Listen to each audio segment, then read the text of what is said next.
the kingdom has a lot of diversity because it also can, let's say, provide the influences of all the different regions. Yes. Okay, we are not talking only about the main cities. Yes.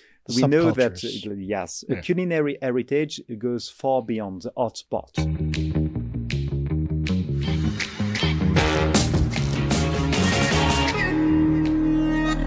Hello and welcome to the Mayman Show. We are coming to you from our studios in Riyadh, the Kingdom of Saudi Arabia. And today we have a very interesting episode, as everybody loves to go out and eat, but we never know where to go. So we always follow this really interesting international guide called the Michelin Guide.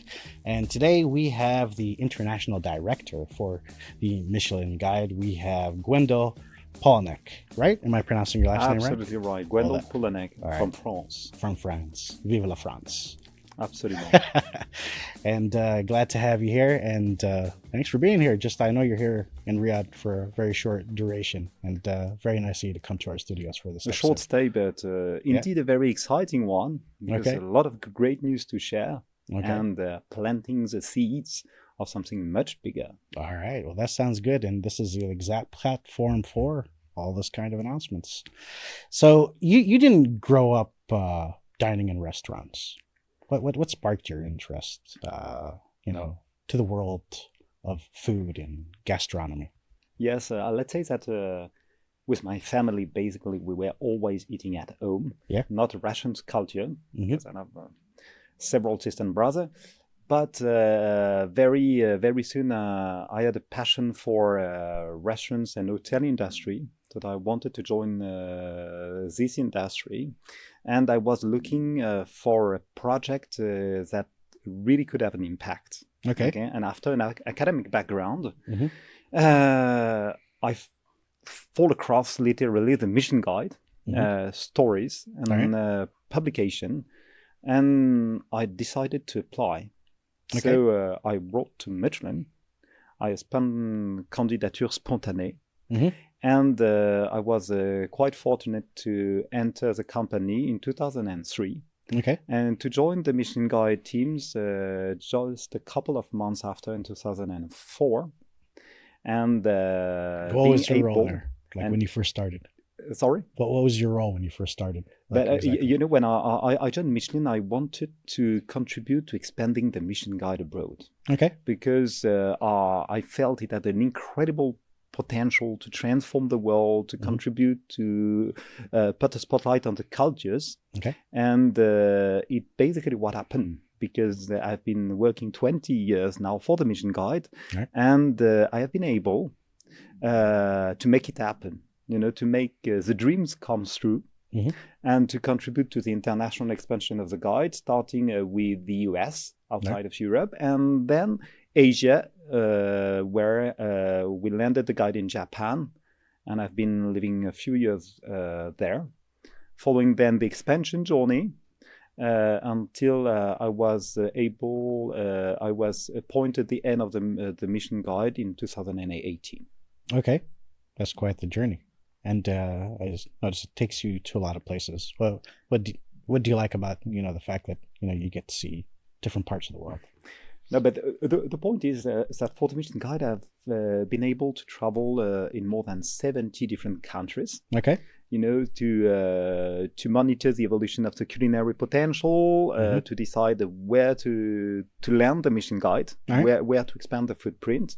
So to see all the trends, and maybe in a nutshell, because reflecting about my own experience, when I started with the Michelin Guide, one of the questions for us was where to expand. Because there were not so many destinations with a very vibrant and dynamic culinary potential, with restaurants that were worth to be recognized by the Michelin Guide outside of some places like Japan, for example.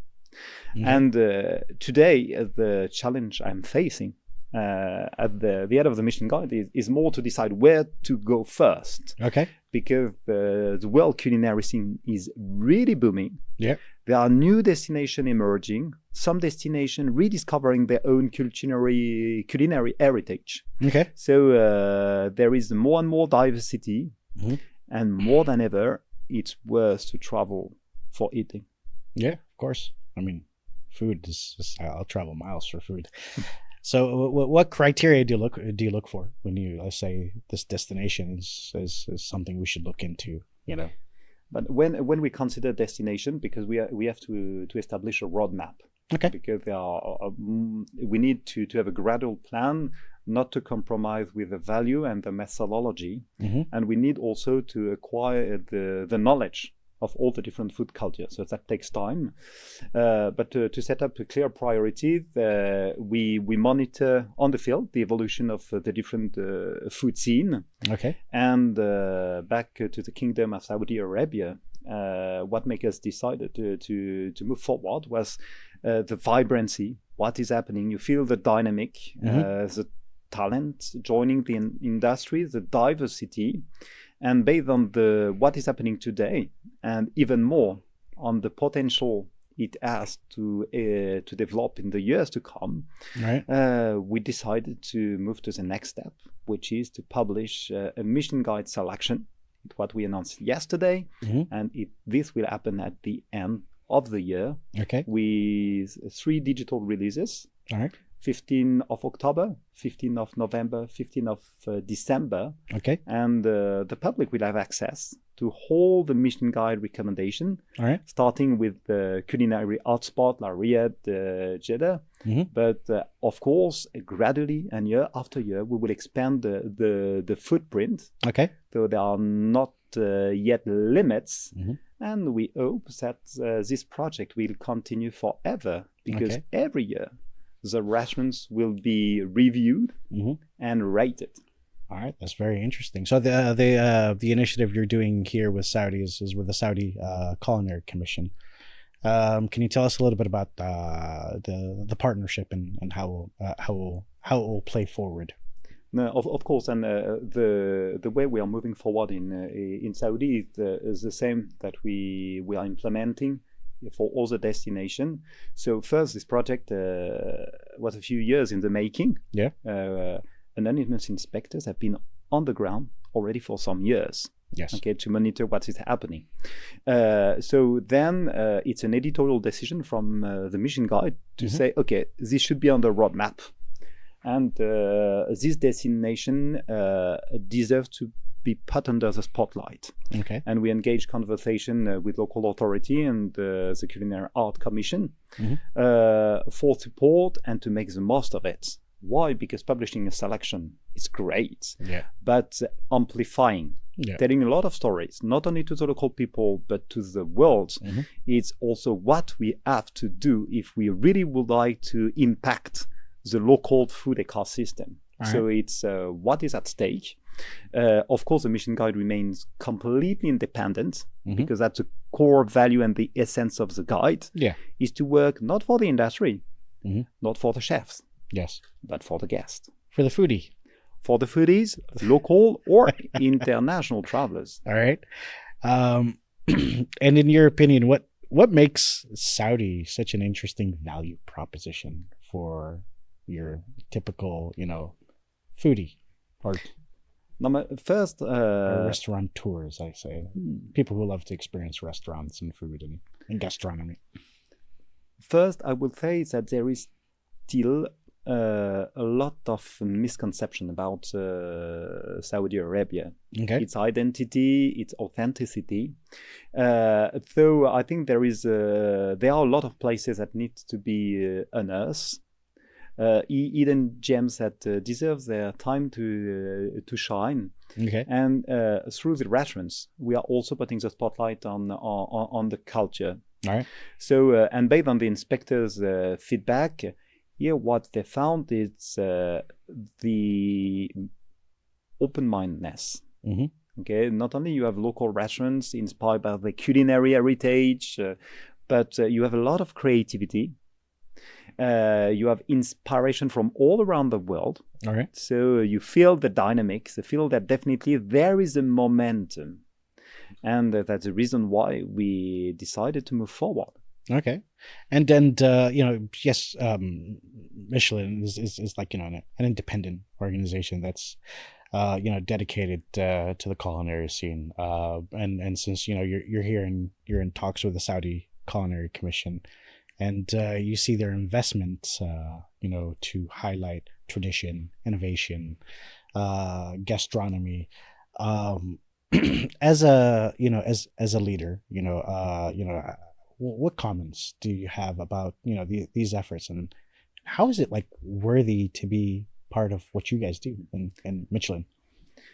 But in a nutshell, being recognized by the Michelin Guide for a destination is a way to be put on the international culinary map. Yeah. Okay. It's setting a clear benchmark because the way we work is the same all across the world. Mm-hmm. We always apply 5 universal criteria. Yeah. Focusing on the quality of the food. Okay. So quality of the products. Yes, there's one. A mastery of cooking techniques, balance and harmony of flavors. All right. Personality as expressed on the plate, mm-hmm. and last not least, there's a consistency both over time and throughout the menu as a whole. All right. And when you think about the criteria, you can apply the same criteria for all the different food cultures. It can be a simple, local, humble eatery. Yeah. It can be a luxury, sophisticated place. Mm-hmm. What matters for us is the quality of the food experience. And our methodology here will be absolutely the same that the one we apply everywhere to make sure that the recommendation of the Michelin Guide have the same value, okay. and that we always deserve the trust of the food and travel lovers. So that right. for us it's essential. So to be independent, but also to put all the necessary professional resources. I'm talking about the famously anonymous inspector to right. do the work, because it's a purely human approach. Mm-hmm. And in the world of digital, the Michelin Guide is not an algorithm. Yeah. Okay. It's not a marketplace. Okay. It's professional people that have been trained in the industry, that then have been trained by the Michelin Guide, that are blending the crowd. Okay. Entering the restaurants, mm-hmm. just to assess the quality of the restaurants. They pay, they go. And for us, that's essential to avoid, the bias. Yeah. Any VIP treatment. And what has to be said is that all the inspectors, they work as a team. Mm-hmm. And to publish a selection here, not only we involve inspectors from the region, yeah, but also international profile.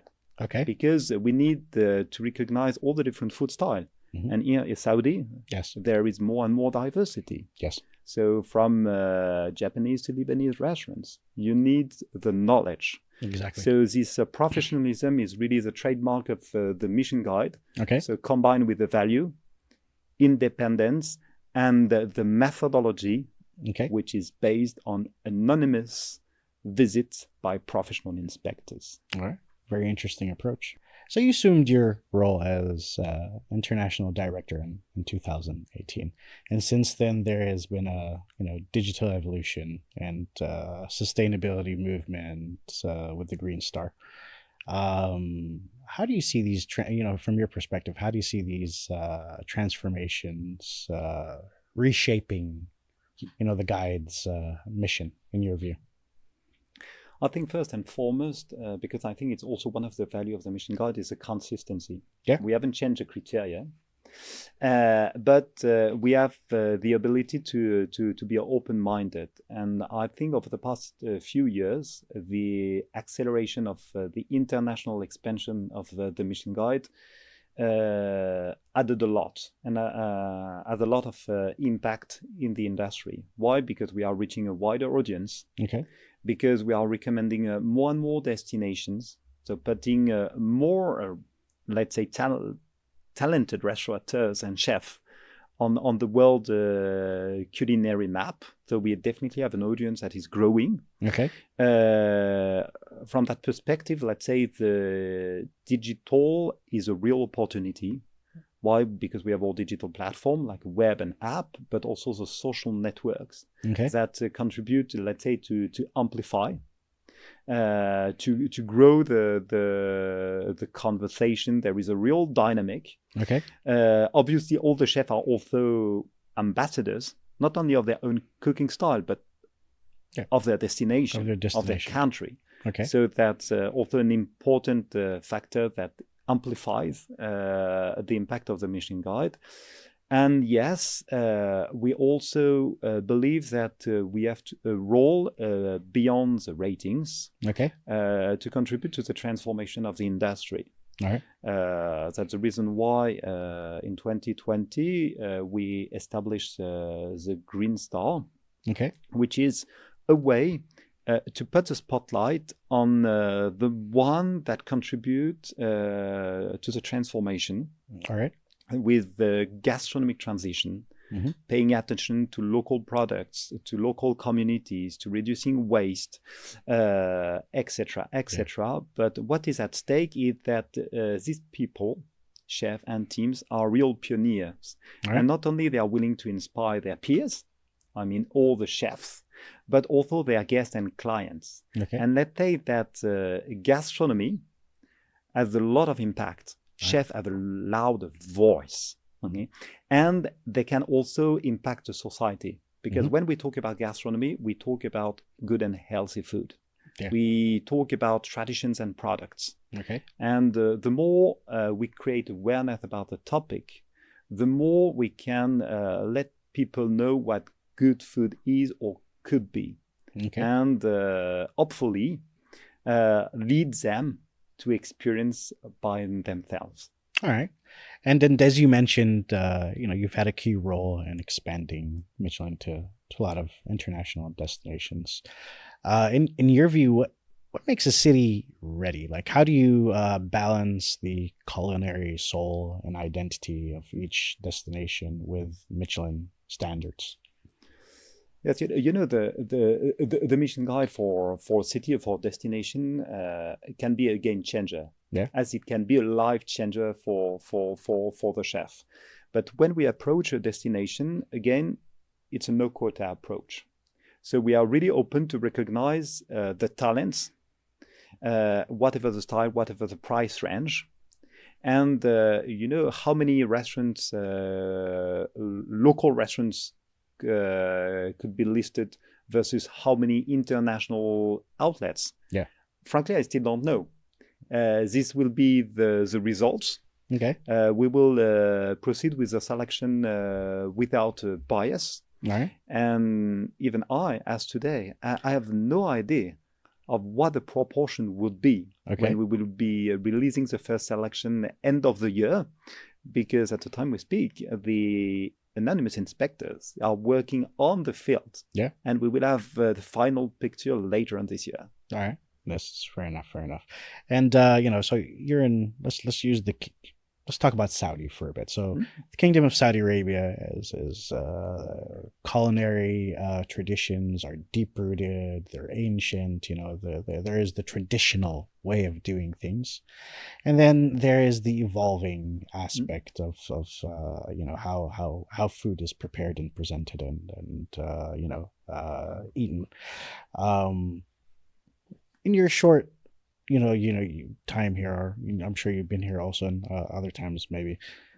What's your impression so far? I think that's a key point. Having a real food heritage, local products, local know-hows will make the difference. And here, the kingdom has a lot of diversity because it also can, let's say, provide the influences of all the different regions. We are not talking only about the main cities. We know that a culinary heritage goes far beyond the hotspots, and we feel that there are a lot of roots for the gastronomy here. That is all source of inspiration, because based on your heritage, you can be traditional or you can be creative. And but you can have something that will make the place authentic and unique. And it's what we do love at the Michelin Guide, because when we recommend places, it's because you will eat something that you will find nowhere else. That's a reason to travel for. All right. Okay, back to the Michelin Guide criteria, and from that perspective, Saudi has a lot to offer and truly deserve its place in the world culinary conversation. Okay. And if you had to say what makes, because you're saying ethnic and unique, what pops in your mind when you think about what makes Saudi's culinary scene ethnic and unique? I think it's back to the roots. Yeah. Back to the diversity of the different culinary identities of the regions. Yeah. Because it's where the roots come from. Mm-hmm. It's also related to the culture and their history. Mm-hmm. And there are also wonderful products that need to be showcased because, first criteria, quality of the products. I'm not talking about luxury international products, caviar or turbot. It can be very humble products, but they have to be seasonal. They have to be fresh. All so right. the very good food can also be very affordable. All right. And authenticity for us, it's absolutely key. And it's important that the chef also, they focus on delivering authentic experiences. All right. Okay. So let's rewind a bit and go to your experiences when you first started a bit. So your first Michelin meal was in Burgundy. That's true. Yeah, so it was tripe and a whole bowl of mousse. Right? No, frankly, it's a fun memories because when I joined the Michelin Guide teams, it first started by a call and a rendezvous. Yeah. In a train station in Burgundy. I have to be there early in the morning. Yeah. And I met my first anonymous inspectors. Then let's introduce me in the métier. And I started my work life with the Michelin Guide with 1 week visiting the restaurants in Burgundy. Okay. And I can tell you, we have been eating a lot and drinking as well. So that was a real introduction to the passion. Okay. And also to the commitment that you need to work for the Michelin Guide. All right. So, what else did that teach you about yourself, though? That you sometimes have to go beyond the limits. Yeah. Okay. Wake up early and go to a random destination. Yeah. Sometimes you last minute. You have to be on the move. Yeah. Because you have to travel, and you have to explore and being open-minded. Okay. And open-minded means that even when you have been working for the guy for years, you still need to be curious. You still need to be hungry, and consider that the best meal is maybe just the next one to come. And that's quite important as a sense of exploration and the willingness to discover and then to share are part of the drivers. Okay. And so when we asked around to see if we can get a unique perspective to ask you, or just something that not a lot of people would know is, so we found out that you're very known to finish people's plates. So what makes you do that? Is it the curiosity? Is it what? I think it's a combination. Is first, if you work for the Michelin Guide, is you love good food. Yeah. And normally you have a lot of occasion to go in good restaurants. Okay. Okay. So first, and then I have to say that I have a bon appetit. I love to eat, but I have also to confess that in some places, if you don't finish your plate, that's a statement. Yeah. So you have to be careful and respectful. All right. To the kitchen team. And of course, when you wipe up your plates, all right, for them, it's also a real recognition. Yeah, that they did a job well done. Yes, that had been well done. So it's also a way to say thank you to the teams. All right. Okay. Fair enough. That's a good perspective because, a lot of places it is disrespectful not to finish your plate. And a lot of places it is also disrespectful to finish all your plate. So it just depends where you're at. That's also a cultural thing, and you're absolutely right. Yeah.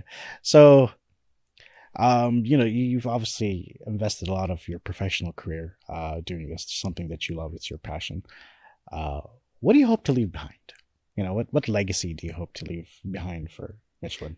But I think what we can collectively be proud of, because it's all about teamwork at the Michelin Guide, not about myself, is the impact and the positive impact we have. So in terms of legacy, consistency is something.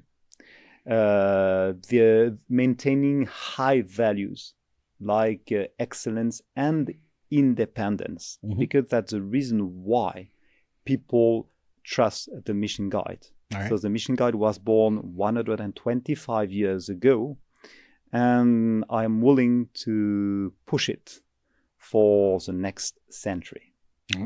Sounds good. And is there a personal message you want to share with our audience before we wrap up the interview? But I think first to the chefs, maybe, don't work for the Michelin Guide. Okay. Work for your guests. Among your guests, there might be anonymous inspectors, but be true to yourself in your cuisine type first. And to the audience, I mean to the public, to anyone who's tuning into the show, I think that you also have an important role to play. Okay. If you go out in restaurants, if you support the industry, if you are discerning, you are contributing to pull the industry up and to push chef and their team to raise the bar. So thank you in advance. All right, perfect. I mean, that's very well said. I'd like to thank you again for taking time to be in our studio, and looking forward to seeing all the progress come at the end of the year. Thank you, merci, et bon appétit à tous. De rien. And before we wrap up, I always say that we could solve half of the world's problem if we asked each politician to bring their national dish to the table while they do their diplomatic talks. See you later.